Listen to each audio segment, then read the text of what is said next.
Do you ever wonder who Jesus would hang out with if he came back today? Would it be our political leaders or maybe our church leaders or perhaps the CEOs who run our biggest companies? Well, I think to figure out who he'd spend time with, we need to go back to the first century and see who he hung out with then. Well, first there were the tax collectors, and these weren't your typical guys who work at the IRS. These were the most hated figures in Jewish society because they took money from their fellow Jews and gave it to the Romans. And then there were the members of the world's oldest profession, otherwise known as hookers. Jesus hung out with them too. Finally, there's the poor. Jesus not only hung out with them, but he encouraged his followers to give to them.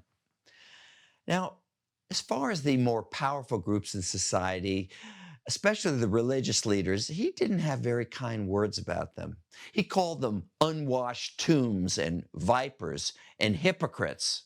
So if he came back today, I don't see him staying at the White House or addressing Congress or hanging out with a bunch of Christian nationalists.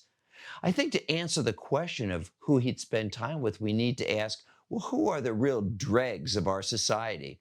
I think one group might be undocumented migrants who live in fear that they're going to be deported any day to a gulag in El Salvador. And then there are the transgender kids who don't seem to fit in with anybody. And what about the young men who hang out on urban street corners selling drugs? I think he might hang out with them too. Remember, Jesus didn't encourage their illegal or unethical activities. In fact, he told them to turn away from their sins, but he hung out with them and he loved them. Maybe we should do the same.